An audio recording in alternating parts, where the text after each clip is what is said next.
Umrah berkali-kali dalam satu kali safar, ini juga masalah yang diperselisihkan oleh para ulama.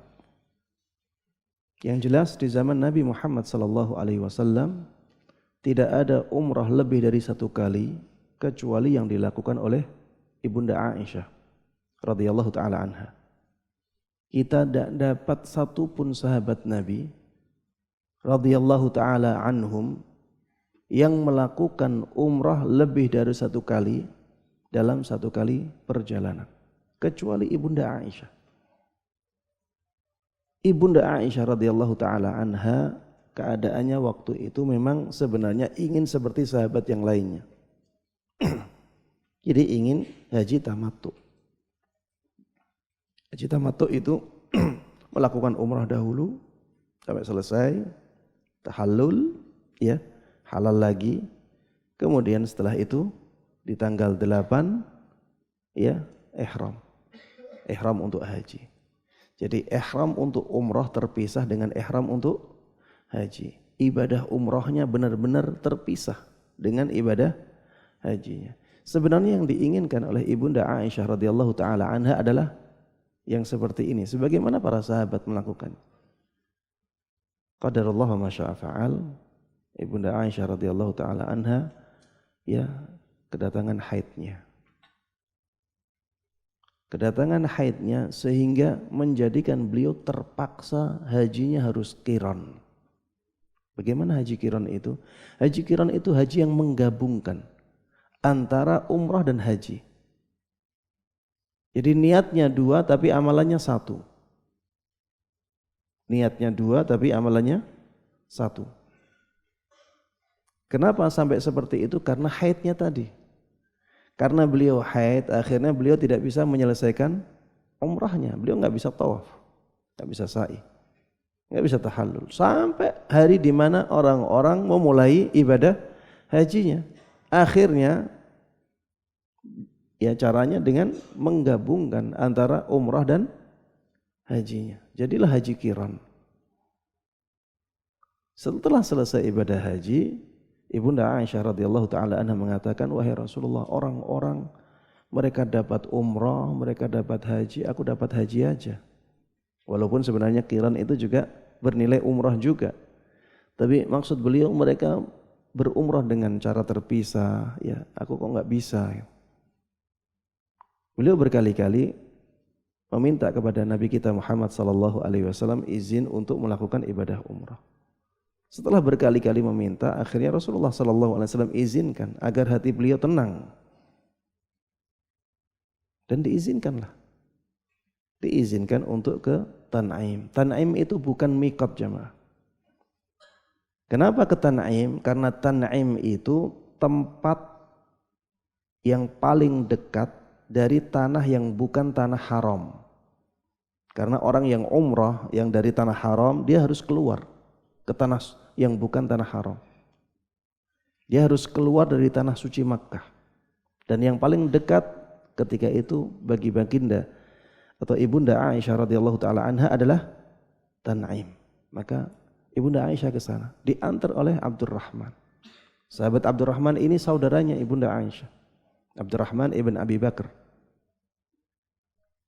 Dan yang ngantar ketika itu pun tidak umrah jemaah. Yang nganter itu ndak umrah. Padahal nganternya ini nganter umrah. Kemudian ya beliau melakukan umrah, ya Ibunda Aisyah melakukan umrah, ya yang saudara beliau Abdurrahman ibn Abi Bakar enggak melakukan umrah, menemani saja sampai selesai. Hadis inilah yang akhirnya ya menjadi pintu perbedaan pendapat. Yang mengatakan ini Ibunda Aisyah ternyata boleh. Akhirnya mereka membolehkan.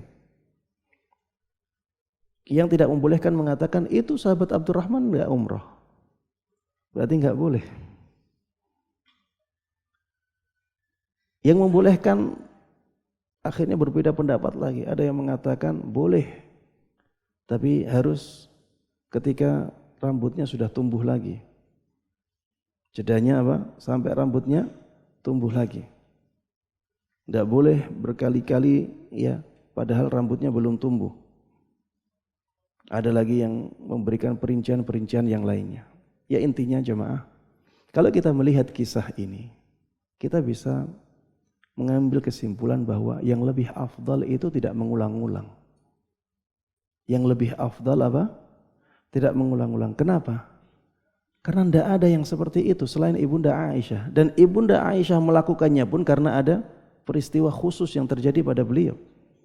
Ini yang pertama. Yang kedua, orang yang posisinya seperti Ibunda Aisyah boleh. Orang yang posisinya seperti Ibunda Aisyah boleh.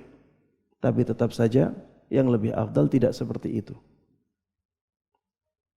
Begitu pula orang yang keadaannya melebihi Ibunda Aisyah dibolehkan dengan qiyas aula, ya, qiyas aulawi. Kalau untuk menenangkan hati Ibunda Aisyah saja dibolehkan, apalagi yang lebih dari itu. Misalnya ada orang miskin.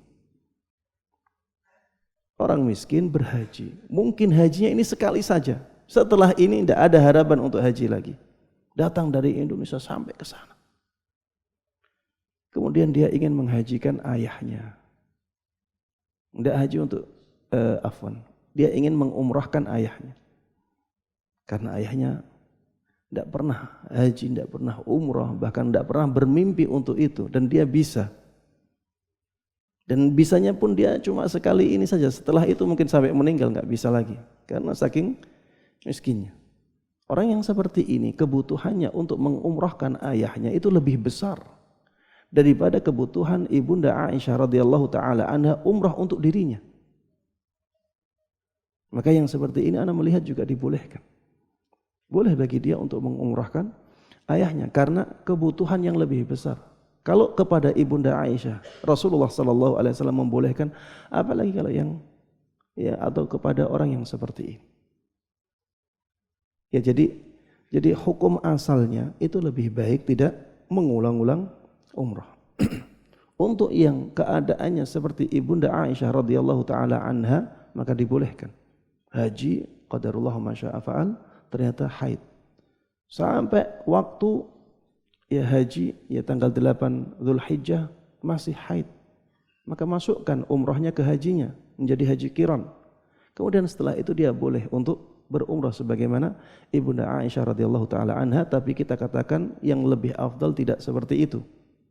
Kemudian orang-orang yang kebutuhannya lebih dari Ibunda Aisyah, ana melihat juga dibolehkan.